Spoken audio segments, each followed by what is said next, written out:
하나님 우리 아버지와 주 예수 그리스도께서 은총과 평화를 여러분에게 내려주시기를 빕니다. 말라기 선지자가 활동한 시기는 정확히는 알 수 없지만 에스라와 느헤미야의 개혁 직전인 주전 460년경으로 추정을 합니다.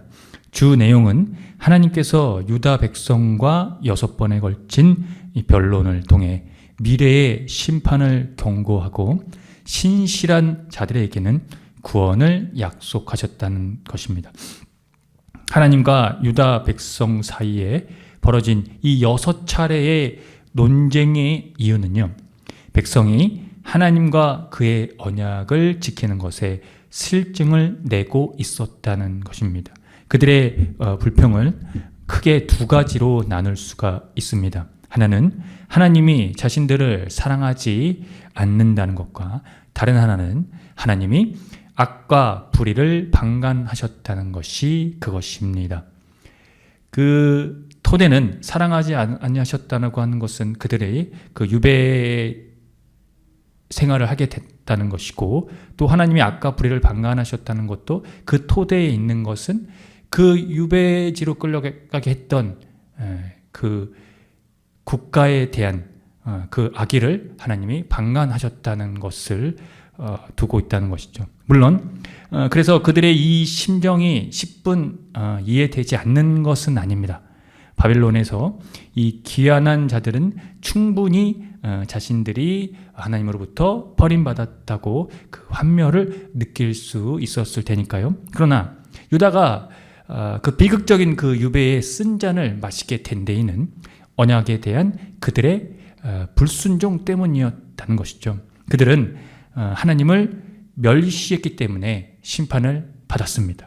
하나님의 심판을 받아야 하는 이유가 명확했다는 것이죠. 그러나 그들은 그것을 상기하지 않았습니다. 자신들의 책임과는 관계없이 하나님께 버림받았다고 생각한 것이죠. 아무리 인간의 본성이 이기적이라고 해도 참 모순적인 내용이라고 할 수 있습니다. 이런 하나님에 대한 그들의 이 냉소적인 태도는 결국 신앙적 그리고 사회적 폐해들로 이어졌습니다. 계명과 안식일을 범하고 간음, 거짓 맹세, 가부와 또 고아들을 압제하고 나그네들을 억울하게 했으며, 결론적으로는 그 이웃에 대한 이 책임이 성숙하지 못했습니다. 그들이 지녀야 할 이 신앙의 수용과 실천이 이전과 같이 그들이 이 유배 시대 전과의 상황과 같이 무가치로 전락해버렸다는 겁니다. 결국 이 단락에서 종말론적인 하나님의 행위가 예견될 수밖에 없는 상황이 도래한 것이죠. 하나님께서 예기치 못한 날에 찾아오실 것이다 라고 하는 것이 종말론적인 하나님의 행위로 예견되었습니다. 그가 이르는 날에 금과 은을 연단하는 불과 같고 표백하는 잿물과 같고 정년공처럼 레위 자손을 깨끗하게 하셔서 그들이 올바른 제물을 드리게 될 것을 이 내용 안에서는 은유적으로 나타내고 있습니다. 장차 실현될 하나님의 공의가 악한 자들에 대한 심판과 함께 의로운 자들을 구원하신다는 약속을 그들에게 정확하게 상기시키고 있는 것이죠. 여기서 중요한 게 있는데요. 그것은 하나님이 최종적으로 도래하시기 전에 하나님께서 그분의 오실 길을 준비할 사자를 보내신다는 것입니다. 이 사자 오실 길을 준비한다. 이 문구만 보면 여러분이 신약 성서에서 떠오르는 사람, 아마 주의 길을 그 예비한 사람, 그 인물이 떠오를 텐데 바로 세례자 요한이 그입니다. 누가복음 기자가 이 구약의 예언자가 말한 오실 길을 준비할 이 사자를 말이죠. 이 누가복음 기자가 세례 요한에게서 포착한 그 배경에는 그가 이 세례자 요한이 죄사함을 받게 하는 회례의 세례를 전파했기 때문이었습니다. 이는 사람들이 그들의 죄를 회개하고 메시아를 맞을 준비를 하여 주의 길을 예비하게 한다는 시적인 묘사를 보완하고 있는 부분이라고 할 수 있습니다. 그 이유는요, 세례는 원래 유대교로 개종하기를 원하는 이방인들에게 치러지는 의식이었기 때문입니다. 그런 세례가 지금 세례자 요한으로 하여금 유대인들에게 요구되었다는 것은 이 요한의 권고 자체에 많은 의미가 담겨 있다는 것을 시사하는 것입니다. 결정적인 의미로는 그곳에 모여서 그 세례를 받은 이 모든 사람이 자신의 이 도덕적 곤경에 맞닥뜨려야 했다는 것입니다. 왜냐하면 회개는 지금까지의 이 잘못된 삶을 돌이켜서 정상적인 그 삶으로 돌이키는 것을 바로 회개의 의미로 갖고 있거든요. 바로 그런 의미로서 그들이 도덕적인 그 공경에 맞닥뜨려 했다는 겁니다. 하나님이 그래서 이스라엘을 구원하시는 이유가 바로 여기에 있습니다. 바로 그분이 자기 백성과 맺은 이 언약을 지키는 거룩하고 신실하신 하나님이시기 때문에 그렇습니다. 그러므로 제사함을 얻는 세례가 필수 불가결이었던 것이었죠. 궁극적으로 주의 길을 예비하는 이 제사함을 얻는 이 회개의 이 세례의 절정은 모든 육체가 하나님의 구원하심을 보리라는 것을 결론적으로 내리고 있습니다. 그렇다면 여러분, 누가 그것을 보게 될까요?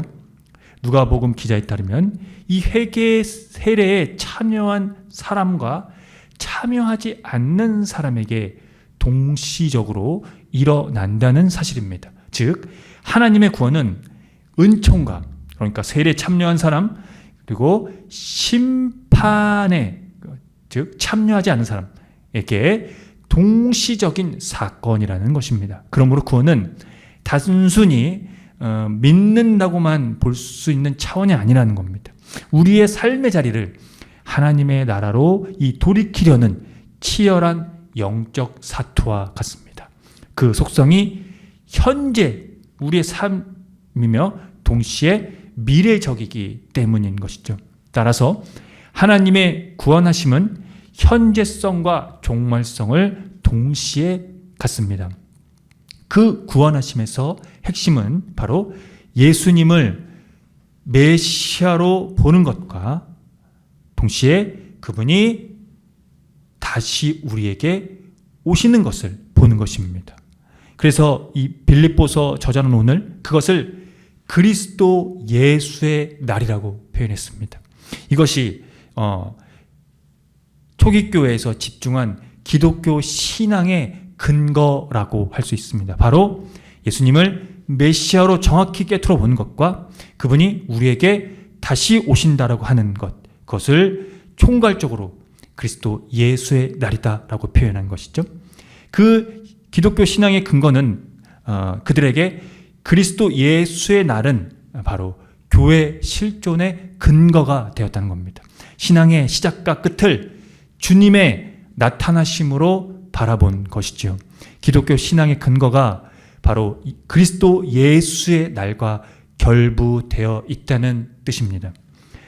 그래서 저자는 이 오늘 본문 안에서 이 빌립보에 있는 교인들을 위해 기도하는 내용들을 담고 있는데, 이 기도에서 주목이 되는 부분은 이겁니다. 그들의 사랑을 지식과 모든 총명으로 점점 더 풍성해지기를 빌고 있다는 점입니다. 풀어서 설명하면 사랑을 관리하는 것 가운데 하나가 지식이라는 겁니다. 여기서 저자가 말하는 지식은 복음의 참된 의미를 가리킵니다. 곧 예수 그리스도를 아는 지식을 말합니다. 그래서 그는 이 다른 본문에서 다른 이 빌립보서 성경 내용에서 그 밖에 모든 것을 다 해로 여기고 그 예수 그리스도를 아는 그 지식이 가장 고상하다라고 했습니다. 율법에서 난 지식의 의가 아니라 믿음으로 난 의가 그 지식의 근원이라는 것을 그는 철저하게 경험했기 때문이죠. 그 지식은 그리스도의 날까지 분별과 순결과 흠이 없이 지내므로 예수 그리스도께서 주시는 의의 열매로 가득 차게 한다는 것을 그는 마지막 부분의 기도의 내용으로 담고 있습니다. 여기서 우리가 이 부분을, 이 대목을 집중해야 되는 것 같습니다. 그리스도의 이 날까지 분별과 순결과 흠이 없이 지내는 것, 그리고 예수 그리스도께서 주시는 그 의의 열매로 가득, 그 정의의 열매로 가득 차게 하는 그 삶, 이 기도의 내용이요, 바로 주의 길을 예비하는 죄의 사함을 또 얻게 하는 이 세례와 궤를 같이 하고 있기 때문입니다. 사랑하는 성도 여러분, 이 지식의 깊이로 들어오십시오. 사랑에 대한 올바른 환경과 목적과 수단이 무엇인지 정확히 알려주는 실제적인 이 지식으로 말입니다. 사랑은 그 지식을 통해서 우리의 삶 전체의 토대가, 아니 성서의 하나님의 의도가 사랑으로 토대가 되어 있다면 그 사랑은 바로 그 예수 그리스도를 아는 그 지식을 통해서 우리의 삶의 구체적인 상황 속에 적용되어야 하기 때문입니다. 그 지식이 없으면 우리의 삶은 잘못된 방향으로 나아갈 수밖에 없다는 것이죠. 우리를 진실하여 허물 없이 그리스도의 날까지 이르게 하실 예수 그리스도를 아는 지식에서 우리는 하나님의 구원하심을 오늘 보고 또 궁극적으로 보게 될 것입니다. 아멘. 함께 기도합니다.